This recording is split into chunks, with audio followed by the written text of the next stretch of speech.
I told a friend of mine, they kept talking about how old they were. I said, you ain't that old, stop. You're only old because you think you're old. The president don't think he old. The last president didn't think he was old. Hillary don't think she old. We the only ones sitting up in our 60s talking about, child, I got my plot. Other people going back to school getting a degree at 70. And these belief systems cause you to experience failure in a way that is important. I was reading about this one anorexic girl whose dream was to go to college and to be a doctor. And she was smart and she was bright, but she couldn't go to school because on the other hand, she believed she was fat. So she was so anorexic that she stopped eating.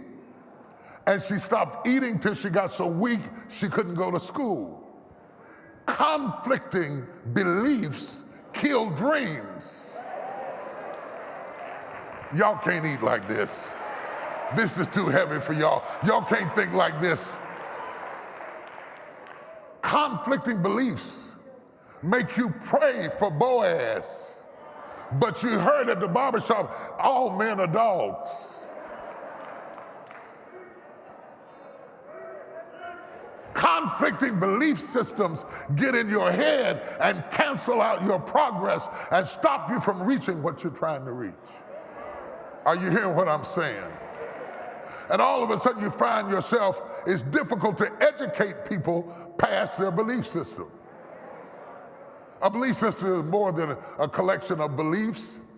It's a network, it's an interconnection one with another. It's a system.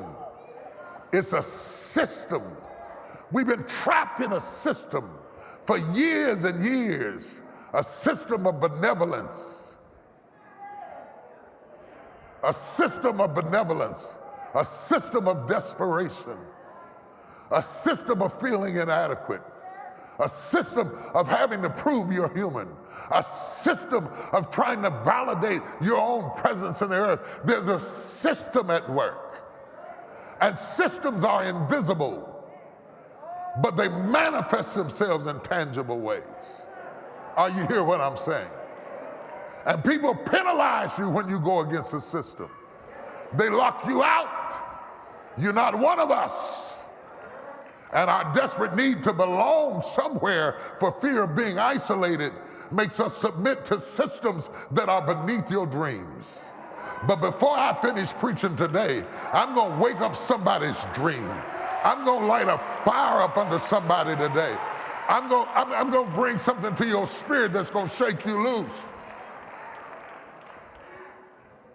It's a highly coherent but not totally consistent network where constituents' beliefs support each other logically, and largely they do not contradict one another. They hang around, they build up a fortress and a family until everybody around you has a similar set of beliefs. You don't believe it? Break into something that's existed 10 years. Get a job in an office that's existed 10 years. There's what's written in the manual, and then there's the unspoken culture of the organization. And when you're an outsider, until you understand the culture, it becomes very difficult to function in that environment because culture cancels out cognition. Culture had gotten into Hebrews so deeply that even when they knew Pharaoh was dead, they danced on top of it, knew he was dead. And when they got ready to make a picture of what God looked like, they made the Egyptians God because they had gotten out of Egypt, but Egypt hadn't gotten out of them.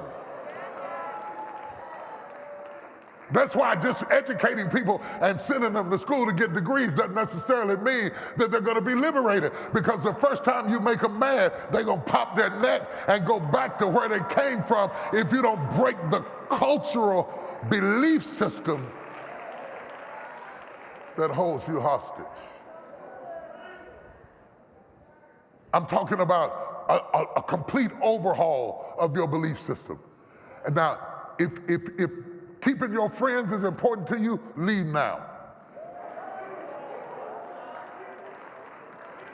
If everybody clapping for you in your circle is important to you, leave now.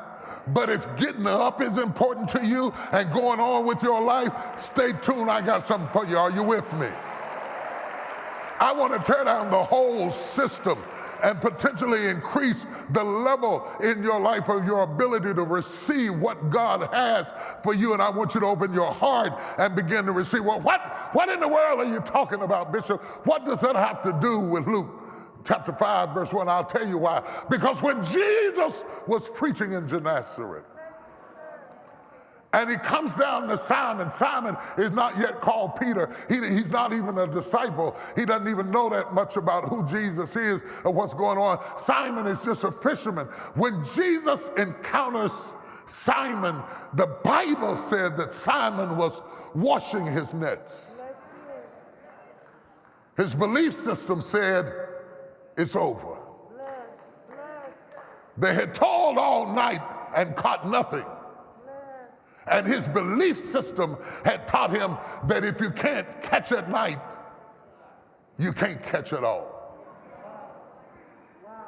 His limited belief system has left him in a place of giving up on what he needed to make his business work.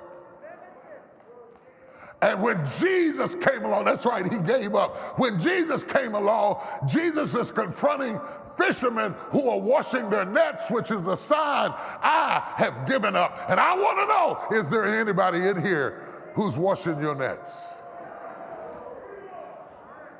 Who has decided it's too late, I'm too old, I'm too fat, I'm too this, I'm too that, I'm too thin, I'm too short, I'm too whatever it is that made you wash your nets. I want to challenge you today, because Jesus is about bringing Simon into the awareness that his belief system is wrong. Washing your nets means you have given up hope that you can go any further, and you have settled to be on the sidelines of life rather than to be in the game.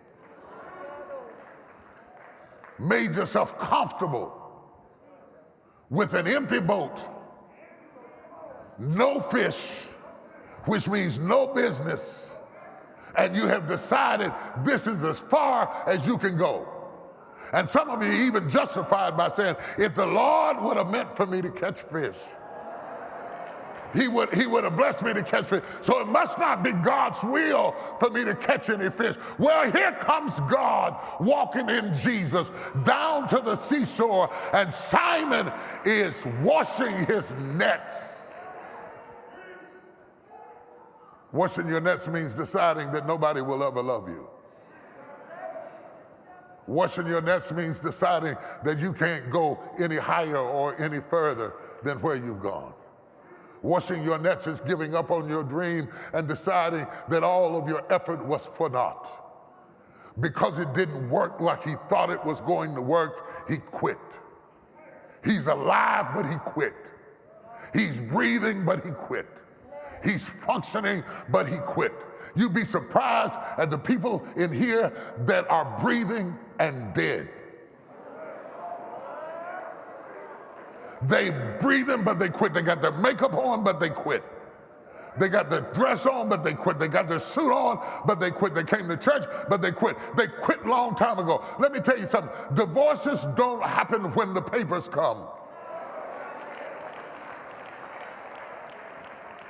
People can quit and still be fixing breakfast. Do you hear what I'm saying to you? People can quit and still be giving roses. Quitting isn't just a removal of the body from the situation, it's a removal of the spirit from the situation. And Peter's spirit has been broken, and he's washing his nets. And Jesus comes down there and disrupts everything that Peter believes. Whenever Jesus comes, let me warn you, he will disrupt everything. I know you want a nice, neat little Jesus that fits comfortable inside your belief system, that won't shake up anything, that won't get you out of your comfort zone, that won't make you have to go for yourself, that won't make you have to stand for yourself. I know you want a nice little, neat little Jesus that you can fit into a package of what you've been taught about Jesus. But Jesus was a rabble rouser. Jesus was radical. Jesus was a yoke breaker. Wherever Jesus went, he terrorized the city. He turned it upside down. If Jesus got in a city, all bets were off on how things were going to go. And everything was going according to plan until Jesus come. Nudge somebody and tell them Jesus is coming.